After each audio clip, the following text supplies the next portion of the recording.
Na sua maneira de viver, você está comunicando a mensagem de que foi salvo pela graça de Deus? Que o poder de Deus está trabalhando em sua vida? Que a fé cristã é o melhor que a vida tem para desfrutar? Que tipo de mensagem você está enviando? Que Deus responde às orações? Que você está colocando a sua confiança nele? Você está enviando uma mensagem. Ele diz: trabalhem com ela. Mensagem de hoje. Estou salvo. E agora? Então Jesus aproximou-se deles e disse: Toda potestad me es dada en el cielo y en la tierra.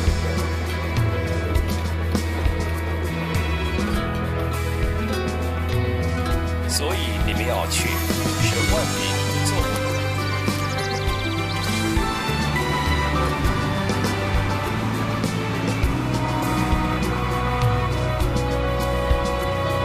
Baptizing them in the name of the Father, the Son, and the Holy Spirit. Teaching them to observe all that I've commanded you, and I am with you always, even to the end of the age.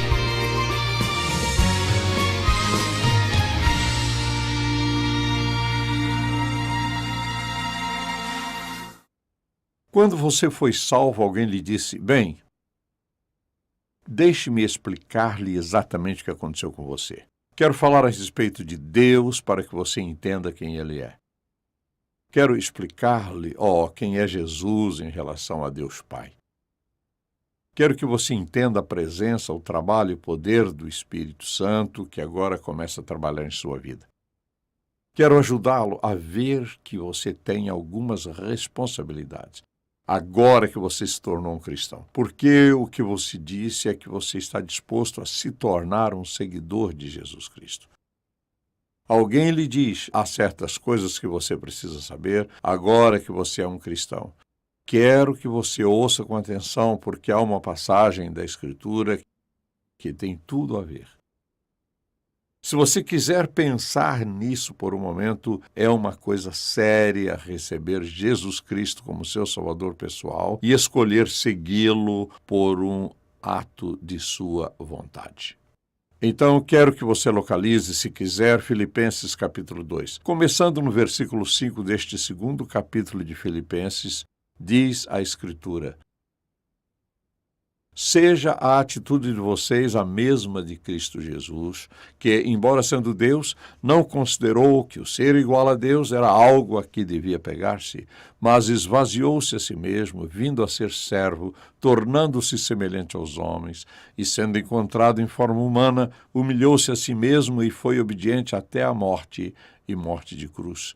Por isso Deus o exaltou à mais alta posição e lhe deu o nome que está acima de todo nome, para que ao nome de Jesus se dobre todo o joelho nos céus, na terra e debaixo da terra, e toda língua confesse que Jesus Cristo é o Senhor, para a glória de Deus Pai. Agora observe a próxima frase.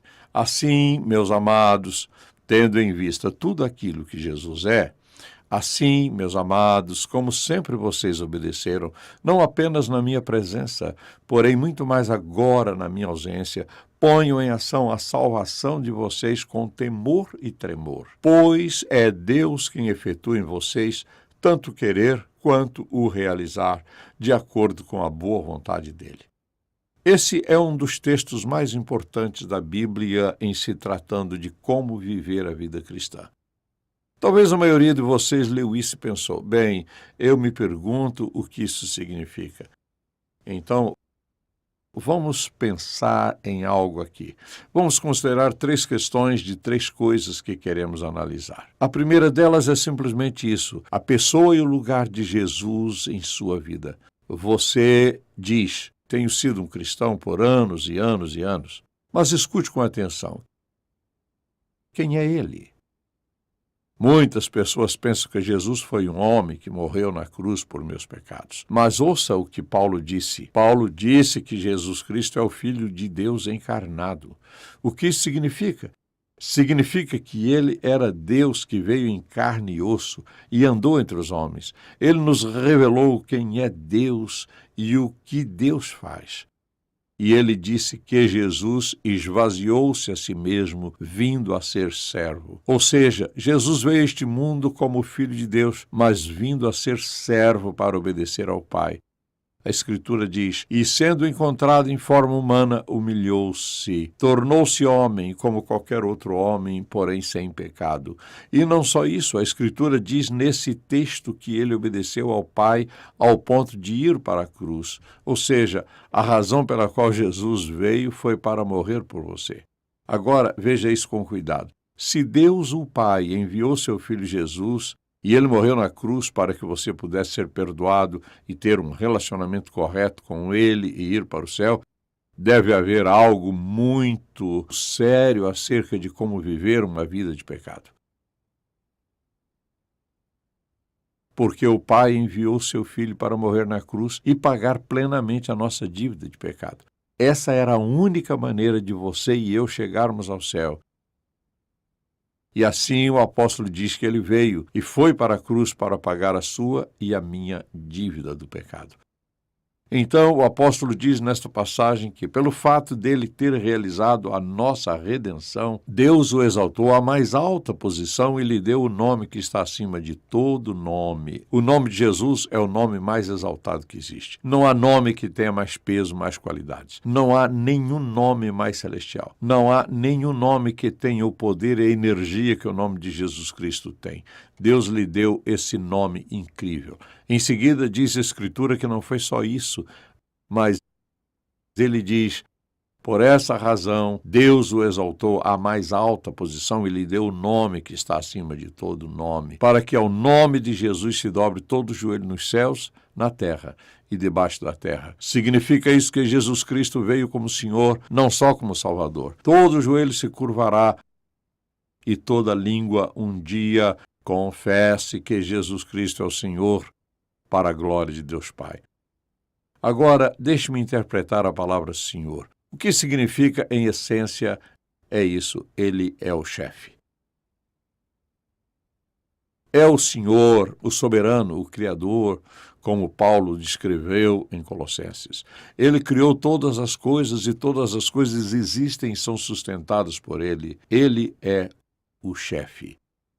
Quando você confiou em Jesus Cristo como seu Salvador pessoal, você não apenas teve seus pecados perdoados, você assumiu uma posição de comunhão. Isso quer dizer seguir a Jesus Cristo, que é o Senhor de tudo e de todas as coisas.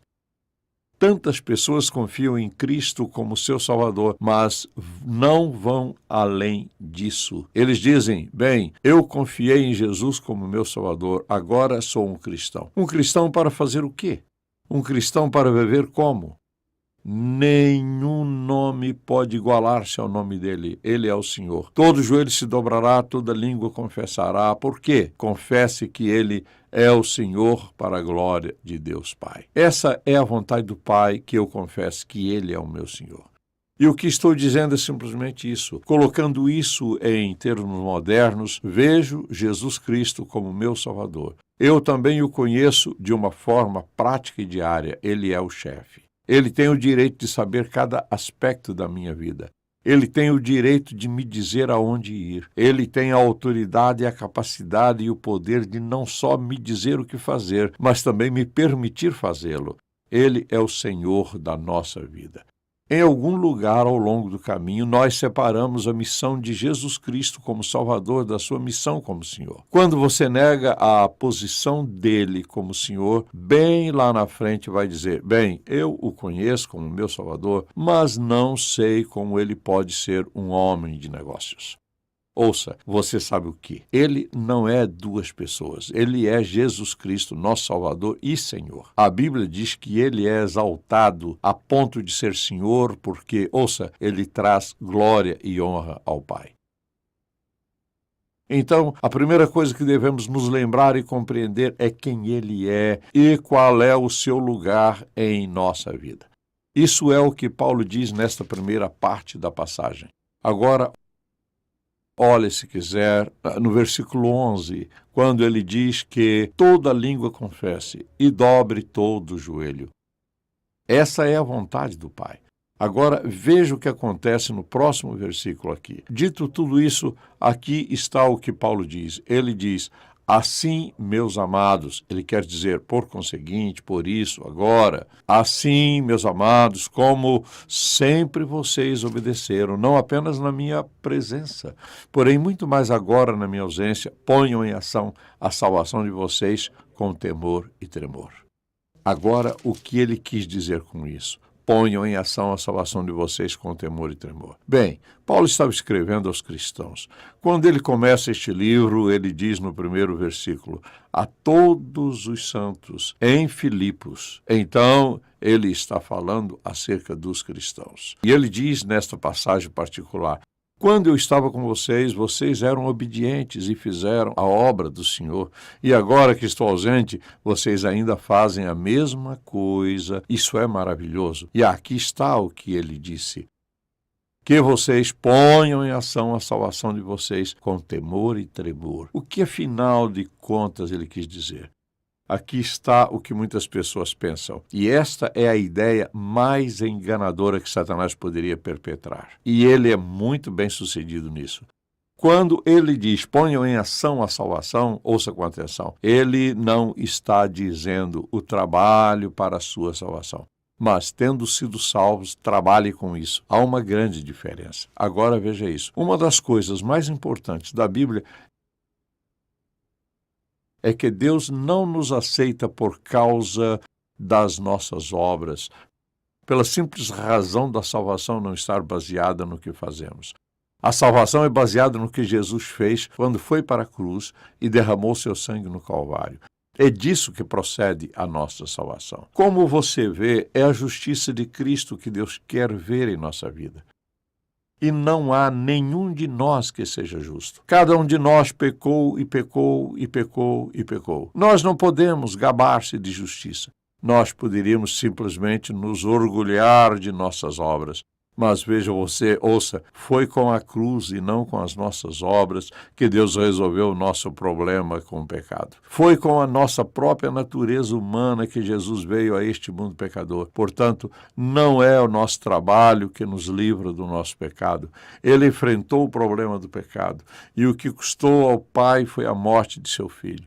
Quando Jesus morreu na cruz, ele deu a cada pessoa que o aceita como seu salvador pessoal o direito de se tornar o Filho de Deus e de ter o seu nome escrito no livro da vida do Cordeiro. Então, as pessoas que pensam que estão indo para o céu através de boas obras, posso lhe dizer, meu amigo, que você não está indo para o céu através de boas obras.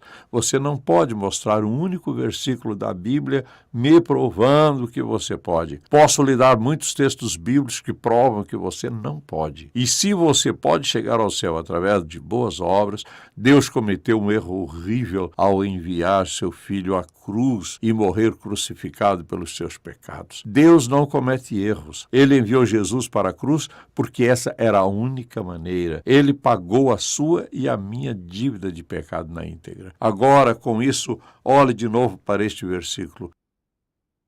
Ele diz, ponham em ação a salvação de vocês com temor e tremor. O que ele quer dizer com isso? Aqui está o que ele quer dizer. Que devemos colocar nossa experiência de salvação em ação. Nossa experiência deve ser operacional.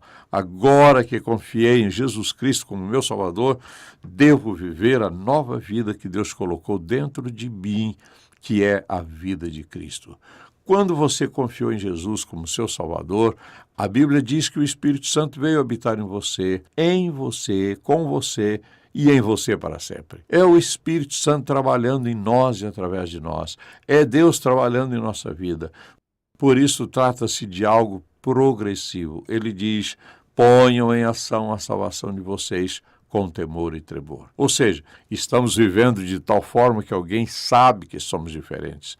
É por isso que Jesus disse que devemos confiar nele como nosso Salvador, que devemos ser como sal. Você deve fazer a diferença. Pode ser a cura para alguns e libertação para outros, mas depende da resposta de cada um. Você é como o sal e luz, etc. Você deve causar um impacto. Quando os crentes vivem uma vida piedosa em reconhecimento de que o Senhor é o seu patrão e eles são discípulos, porque eles o amam. Então, o que acontece? Sua vida provoca impactos na vida dos outros. Quero que você veja isso. Se alguém não lhe explicou tudo isso no início da sua vida cristã, você não pode usar isso como desculpa. Você diz, você sabe, eu quero fazer o melhor que posso. Bem, você está ouvindo nesta mensagem que Jesus é o Senhor da sua vida e Ele está vivendo e trabalhando em você a fim de cumprir o propósito dele em você. Assim, o que dizer? Ele diz que você e eu somos responsáveis. Não podemos negar isso. Afinal, confiamos nele como nosso Salvador e ele escreveu o nosso nome no livro da vida do Cordeiro. Sei que estou indo para o céu. Ele está preparando um lugar para mim. Eu tenho uma responsabilidade. Jesus Cristo tem o plano mais impressionante para você e é o Senhor da sua vida. Mas você tem que estar disposto a seguir a liderança e a orientação dele. É o que tenho feito todas as manhãs, reconhecendo e percebendo a direção dele. Nas minhas conversas com as pessoas e através da minha conduta cristã diante delas, estou provocando algum tipo de impacto positivo nos meus relacionamentos. É isso que ele quer que você faça. Veja você, as pessoas dizem, você sabe, não posso pregar. Você não tem de fazer nada disso, porque no que você faz, você está enviando uma mensagem. Uma pessoa em pé numa plataforma está enviando uma mensagem, ou se vive entre outras pessoas, ela está enviando uma mensagem. A pergunta que lhe faço é, que mensagem você está enviando? Está enviando a mensagem de que você foi salvo pela graça de Deus, que você tem paz e alegria no coração? Você está enviando a mensagem de que o poder de Deus está trabalhando em sua vida? Você está enviando a mensagem de que o cristianismo ainda é o melhor tipo de vida? Que tipo de mensagem você está enviando? Que Deus responde às orações? Que você não está preocupado nem desesperado acerca das coisas? Que você está colocando a sua confiança nele? Você está enviando uma mensagem. Jesus diz, trabalhe com isso. E ele elogiou a obediência deles quando estava presente e também quando ausente. Trabalhe com isso. Em sua casa ou onde você trabalha, está Cristo vivendo em você? E acerca do seu trabalho, o que seus colegas veem em você e ouvem de você? O modo como eles vivem está implícito no estilo de vida que você vive? Quando eles contam uma piada suja ou algo parecido, você ouve e ri ou você vai embora? Quando eles sugerem coisas que lá no fundo são realmente desonestas, o que você responde? Você diz não, talvez, ou você diz sim? Quando você é convidado para estar em algum lugar que não é condizente com a conduta de um filho de Deus, você diz sim ou você diz não. Veja isto. Quanto mais consciente você estiver do senhorio de Jesus Cristo, que está vivendo dentro de você, quanto mais consciente você estiver da presença dele, mais rapidamente você vai dar a resposta certa. Há a responsabilidade de você viver uma vida piedosa. Ele diz que devemos trabalhar com isso. Você tem que viver essa vida vitoriosa. Essa é a nossa responsabilidade. Então, em primeiro lugar, aqui está o que o apóstolo Paulo disse. Ele diz que você precisa saber que posição Jesus ocupa em sua vida. Em segundo lugar, você precisa perceber que tem uma responsabilidade de viver o que Jesus tem colocado em você. A terceira coisa que ele diz é simplesmente isto, que cada um de nós tem dentro de si mesmo esse recurso poderoso. Então, ouça o que ele disse.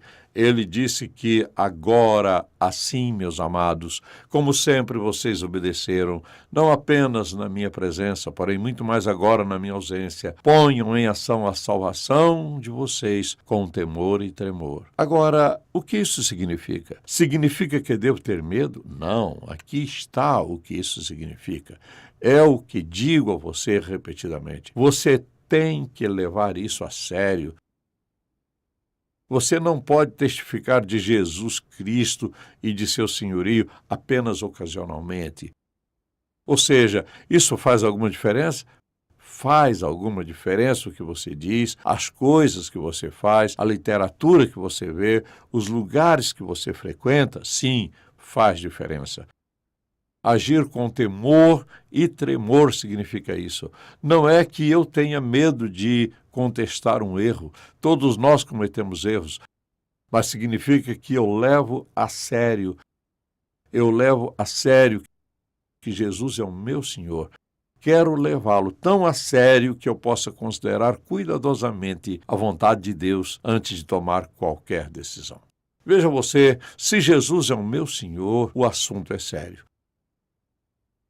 Porque, você vê, estamos falando de vida eterna. Não estamos falando de apenas poucos anos. Nós estamos falando de uma recompensa eterna.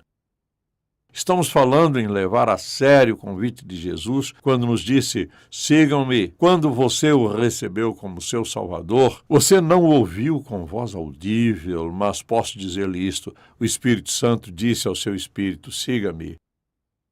Eu nunca vou enganá-lo, vou guiá-lo bem. Paulo diz com temor e tremor. Então, veja o que diz esse versículo. Trata-se do mais poderoso recurso que possuímos. Eu amo o que ele diz e o modo como ele diz nesta passagem particular. A última coisa que ele diz é esta: pois é Deus, no versículo 13, é Deus quem efetua em vocês tanto querer quanto realizar, de acordo com a boa vontade dele. Agora, deixe-me mostrar-lhe por que isso é importante. Aqui está o que isso significa.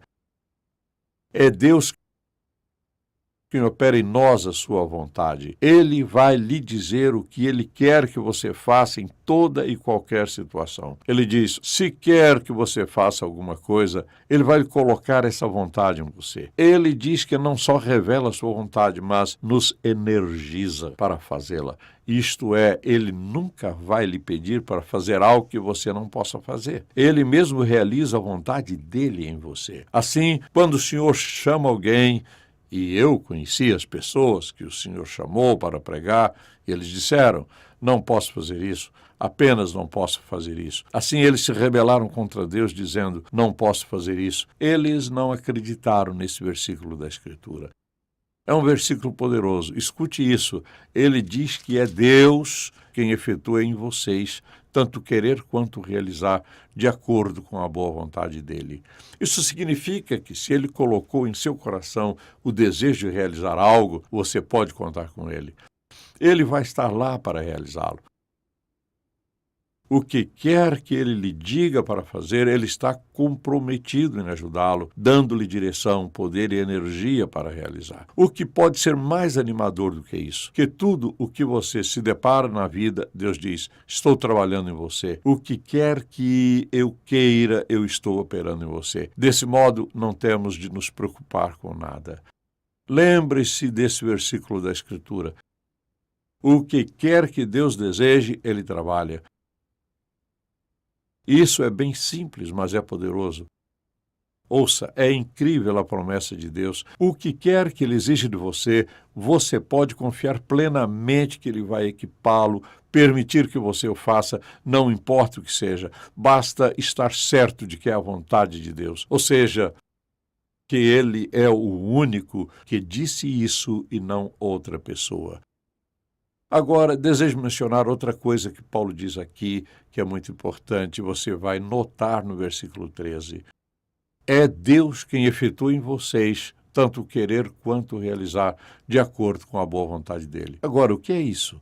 Qual é a boa vontade de Deus? O que você acha que poderia fazer você e Deus felizes? Quando ele olha para você hoje, ele vê em você algo que o faz, humanamente falando, prazeroso, pela presença da boa vontade dele na sua vida.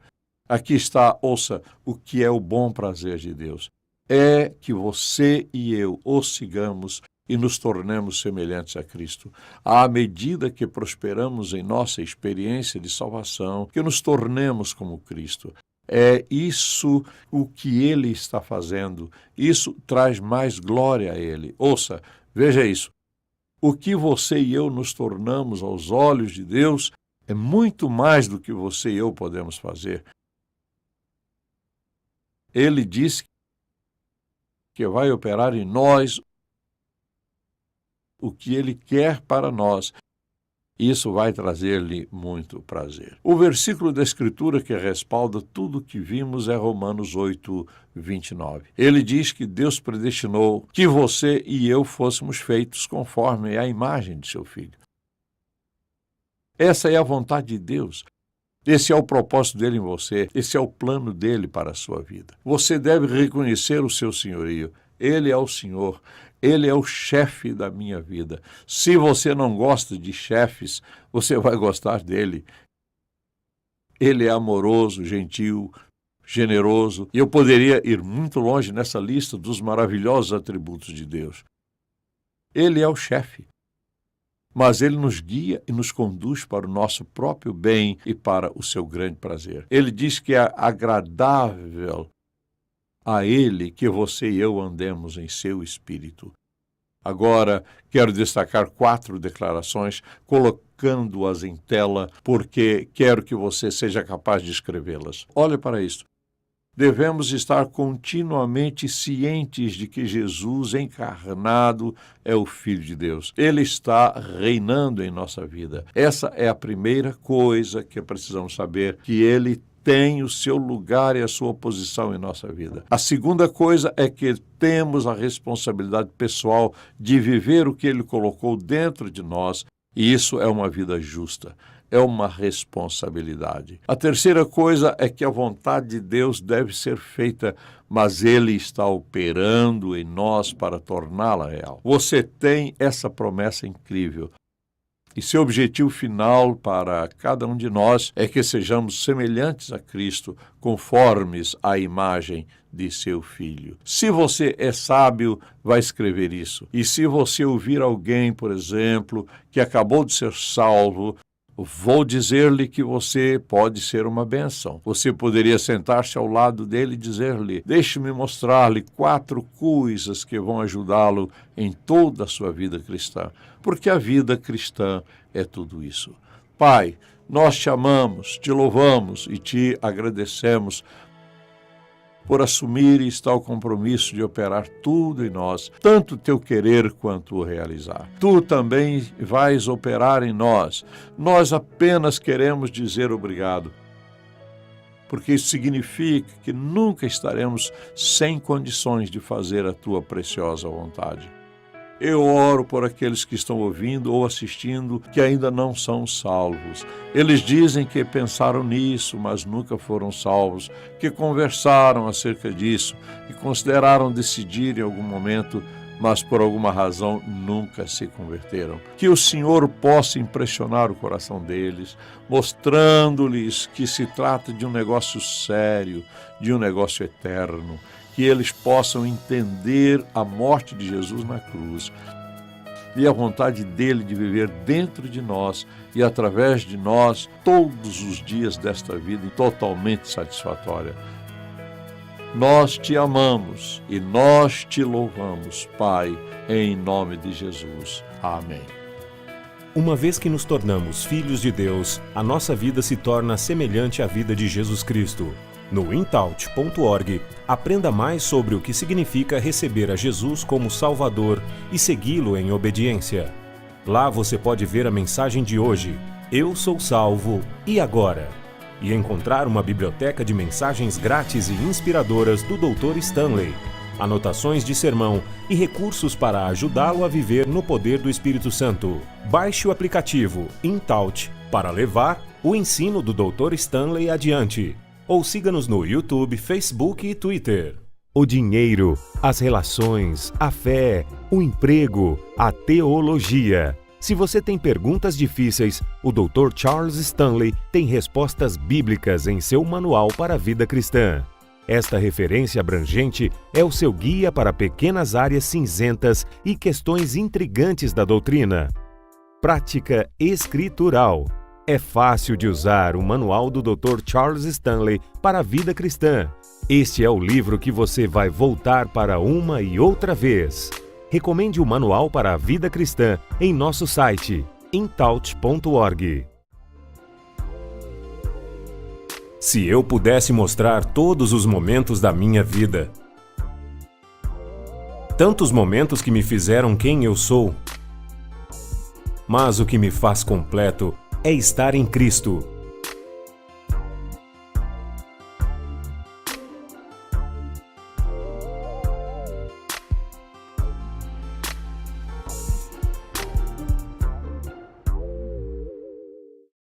Tocando o mundo com uma paixão por Deus e compaixão pelas pessoas. Em Contato com o Dr. Charles Stanley. É uma produção da InTouch Ministries, Atlanta, Geórgia, Estados Unidos. Este programa só é possível pela graça de Deus e a fidelidade de nossos parceiros de ministério ao redor do mundo.